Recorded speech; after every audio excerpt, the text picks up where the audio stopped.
critical reforms making every executive branch employee fireable by the President of the United States. The deep state must and will be brought to heel. It's already happening. Simple words, right? Powerful statement. But did Trump just sign his death warrant?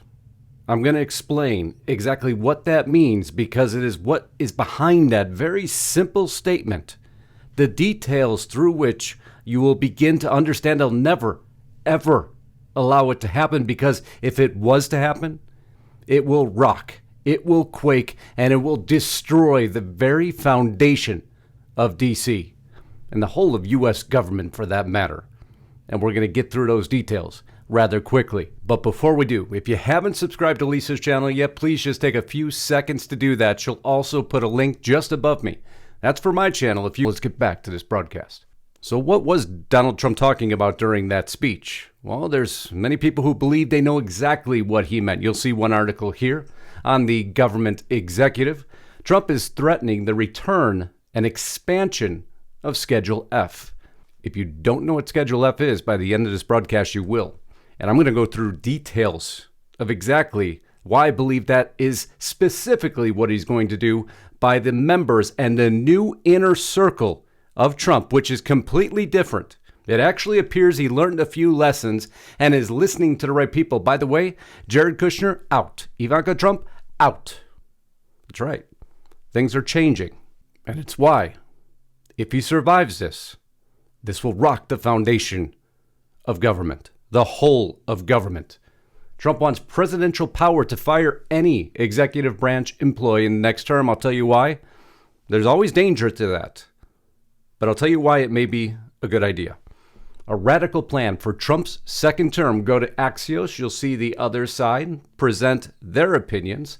But we can utilize that information to really frame in what's happening here, at least a portion of it, before we dig into the details. Former President Trump's top allies are preparing to radically reshape the federal government if he is reelected, purging potentially thousands of civil servants and filling career posts with loyalists to him and his America First ideology. You like how to use that word.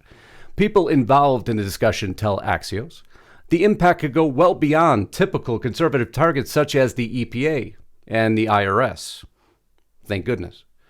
Trump allies are working on plans that would potentially strip layers at the Justice Department, including the FBI, and reaching into national security, intelligence, the State Department, the Pentagon. These should be resoundingly positive words, but yet Axios tries to frame it in a way that this isn't a good thing, folks. And why? Because the norm will change.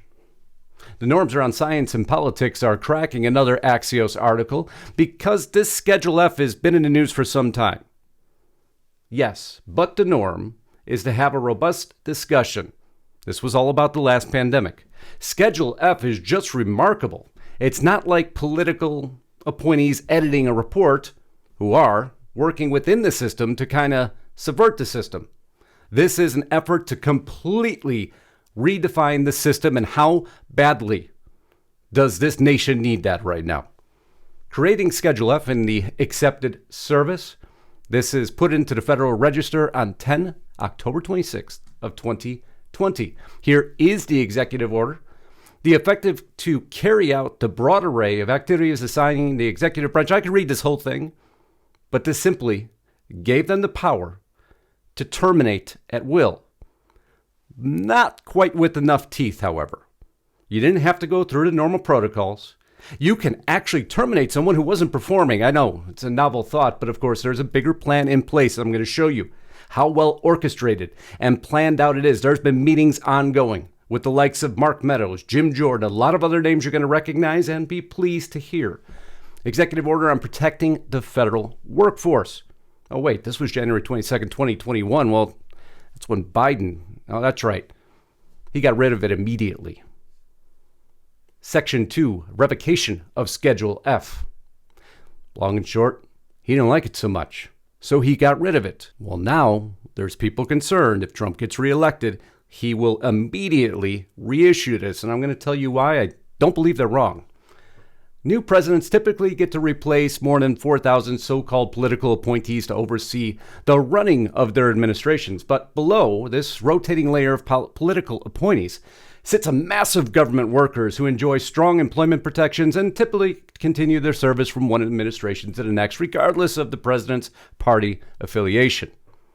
Schedule F, however, if it was to be reinitiated, the way they're allegedly proposing, this would apply to more than 50,000 federal workers.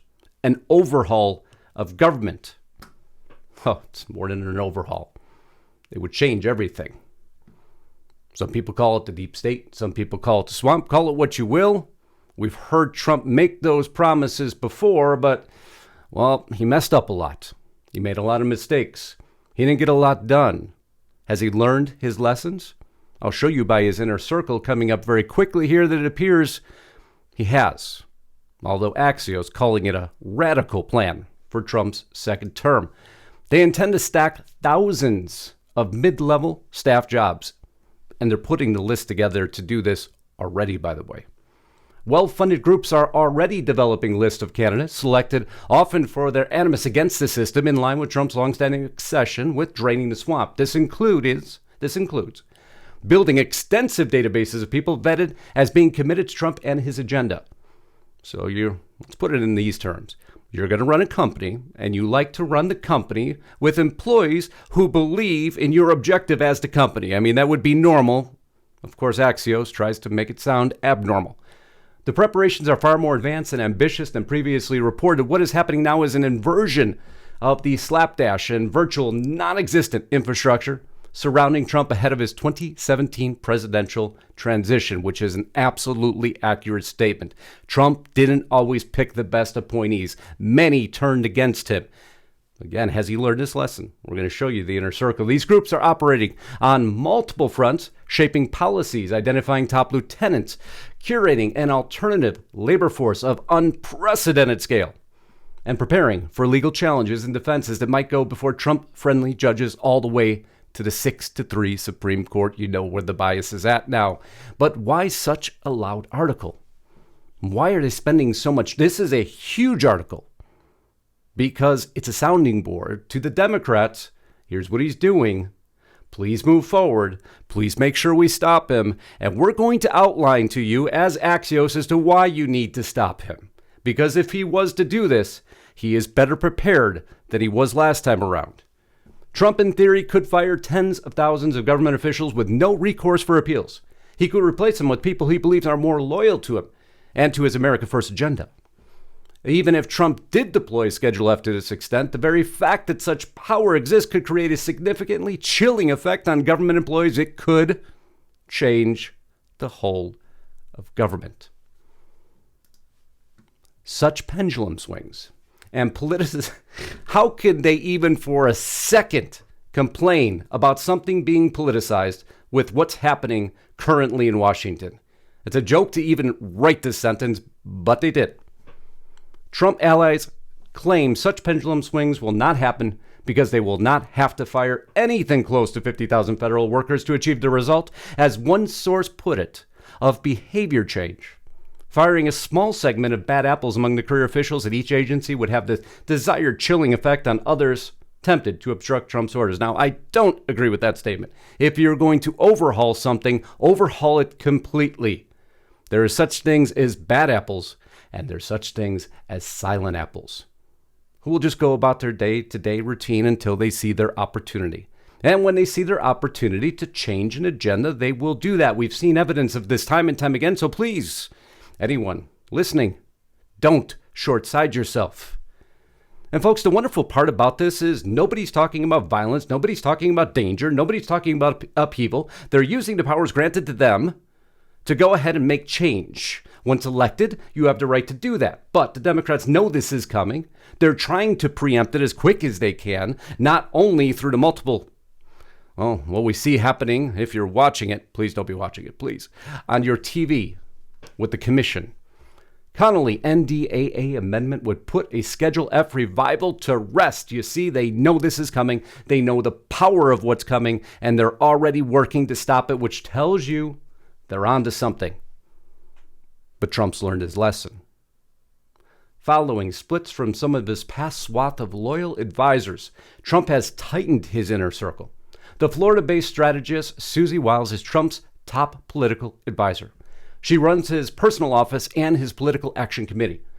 Wait till you hear how much he's been making. When he contemplates endorsements, Trumps have often attached weight to the views of his former White House political director, Brian Jack, pollster Tony Fabrizio, and his son, Donald Trump Jr. He often consults other GOP pollsters, John McLaughlin, for communications and press inquiries. Trump goes, he's actually utilizing his team, a team closer to him. And who is he going to call on? Now Trump looks to Representative Jim Jordan. I couldn't agree with that selection above all others. Jim has showed us very little that he's done to work against the American people. And he also stays close with Representative Devin Nunes, as you know, through his social media company, Truth Social. This is where it gets good.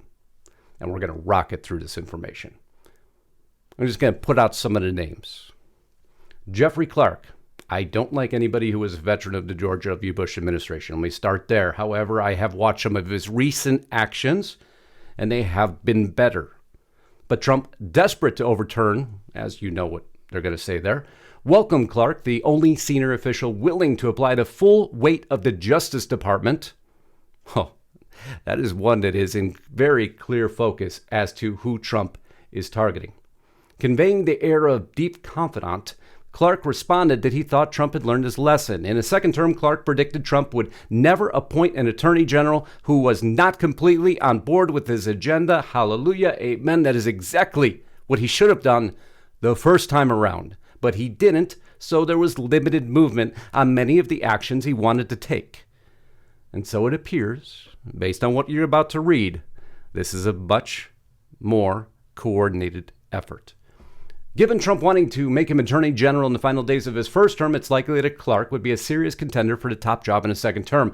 Voutnow, I hope you've heard that name, was a political wonk who became one of Trump's most trusted officials before joining the Trump administration in 2017 as deputy director of the Office of Management and Budget, and ultimately going on to run the agency. Vout had a long career in conservative policy circles. They agreed, however, it wasn't just the deep state they have to focus on.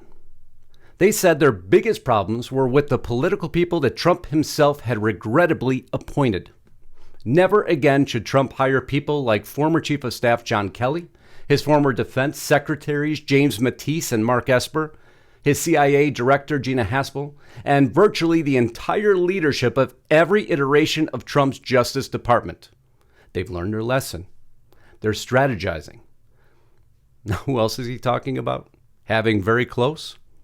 How about Justice Clarence Thomas's wife, who has taken a strong interest in administration, personnel? There is multiple people right now going ahead and identifying who will support and who won't support the America First agenda. Trump had wanted to install Patel as either the deputy director of the CIA or the FBI late administration. That, to me, is another welcome sign. Now, remember, I am not the staunchest supporter at all times. I disagree with a lot of what the man says. I disagree with a lot of the inactions that should have been actions. However, what I'm reading here is formulating a different opinion. Now, we need multiple administrations to fix things, folks. We are in such a hole now. I hope that Trump's next move, if he was to run for re-election, which by all signs is a resounding yes right now, although every opposing force is working against him, if he was to do it, it will be who he chooses as vice president that can take the reins after him that should dictate the perfect strategy. In my opinion, it should be DeSantis. I'm just going to put that out there. A Trump-DeSantis bill to me would be most powerful because DeSantis would be the only one who would have the voice loud enough to stand against Trump or for Trump or help guide him to actually get action done. DeSantis has always shown action, but I don't believe he is completely ready for that position. But then again, Trump wasn't either. So to be fair, let's finish this off now. This is the most exciting thing I've read in some time. This is literally the most exciting thing I've read in some time because of the details, not just because of a soundbite. As you know here, we give you details. According to two people in the room, Patel told the audience he had advised Trump to fire senior officials in the Justice Department. Yes. Like those like Rod Rosenstein and Christopher Wray. I agree, and I agree. Sources close to the former president said he will, as a matter of top priority, go after the national security apparatus, clean house in the intelligence community, and the State Department, target the woke generals at the Defense Department, and remove the top layers of the Justice Department and the FBI, and that is something I can sign off on any day of the week. Our military is in disarray. Recruitment is down. We are right now in a sad state of events, and that is not due to those soldiers and military members who gave their lives or are giving their lives to serve this great nation. For you, I have the utmost respect. This has nothing to do with you, unfortunately. He ridiculed his first defense secretary, James Mattis, calling him the most overrated general in history. Yes. To give them capacity to quickly replace obstructionists, government officials with people committed to Trump and his first America First agenda. In other words, a new army of political partisans planted throughout the federal bureaucracy. And what do we have now, Axios? We don't have political partisans throughout the whole of government dictating every single thing that's happening in our day-to-day lives. Give me a break. Yeah, it's time for change.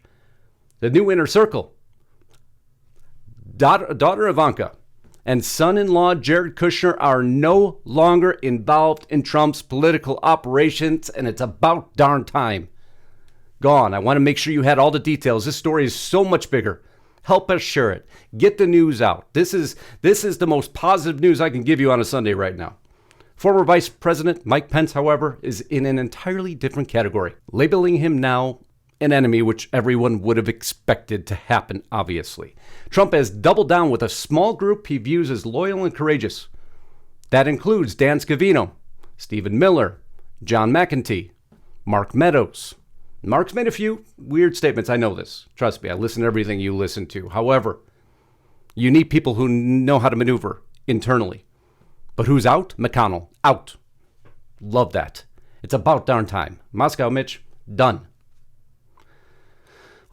Now granted, he can't unappoint him, obviously, but it means he won't be a part of his inner circle if he was to be elected for the 567th time, whatever it is. Under the courage criteria, he has signaled out Jeffrey Clark for particular praise. Trump has also praised Patel, who would like to be installed in a senior national security role if he was to get through the hearings and trials and all that good stuff. If not, he'll serve on his administration. There's no question of that. As one of his advisors, Trump would make him CIA or FBI director. Could you imagine if Patel got in charge of the CIA or FBI? Talk about cleaning house. And this is a man who I've always believed in.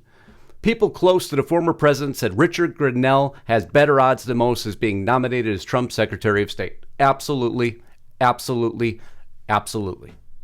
I couldn't, so far, pick a better group of individuals. They all have their problems. They're politicians. That automatically comes with problems. I understand that. But these people can maneuver faster than most. And how is this all being funded? One important hub of 2025 preparations is the Conservative Party Institute, an organization whose nonprofit status under the tax code allows it to conceal its donors' identities. CPI is a who's who of Trump former administration and the America First movement. Founded by South Carolina Senator Jim DeMint, the bane of Mitch McConnell's existence. And they are collecting money at an ever-increasing pace. Trump has already donated $1 million to this organization. They're ready. They're readying the apparatus and the machine.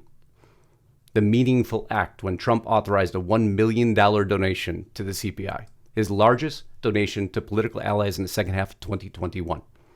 We're almost done with the article, I promise, but you needed to get every detail of this. It's the only fair way to present it. This isn't a soundbite broadcast. This is the actual information so you understand this is something that's looking to be legitimate now. We are consciously bringing on the toughest and most courageous fighters with the know-how and credibility to crush the deep state, Vought told Axios. But Miller has also been doing another job in preparation for 2025 that has not previously been reported. He has been identifying and assembling a list of lawyers who would be ready, to fill key general counsel jobs across government. I wonder why they're assembling a team of lawyers. Everything comes to roost eventually, doesn't it? What goes around comes around, and there's many things I'm sure the Trump administration, if he was to be reelected, would really like to look deeper into. And they are readying the army to do that. A legal army. Trump's closest allies are intently focused on the recruitment of lawyers. Trump frequently complained he did not have the right lawyers, and I couldn't make a truer statement. Some saying Trump plans to go, absolutely on a blitzkrieg against the swamp. And I agree. Within that article, it states, we are consciously bringing on the toughest and most courageous fighters within the know-how and credibility to crush the deep state. Vought stated. Renew a consensus of America as a nation under God with unique interest worthy of defending. Wait, now, a political organization stating America as a nation under God. Those are welcome words. And he's going to do this, as many political insiders are stating, and he's going to do this, according to many insiders, by reimposing Schedule F in a much stronger fashion.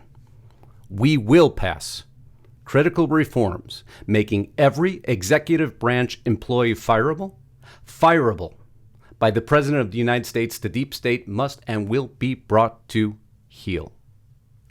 My friends, I have not seen larger words spoken. I have not seen this level of plan executed by Trump even prior. I have not seen him finally close his inner circle. Even if you listen or you see some of the internal workings, some meetings that he's had, some dinners that he has, he's more cognizant. Not when you see him on the TV screen. He's never going to be cognizant. It's not in his nature. It drives me insane. I wish he'd watch every word he says, but that we're not going to change. Maybe somebody will get to him, but probably not. But it's behind closed doors where he's tightening down everything. He learned lessons past. He's applying that knowledge. He's appointing those who will help guide him to go ahead and use that knowledge for the betterment of the United States of America. And that is the full plan. I hope you enjoyed this broadcast. It really actually gave me a lot of faith again, a lot of hope, and it's such a welcome change. Now, before I finish, Lisa wanted me to give a shout out to her sponsor, NobleGoldInvestments.com.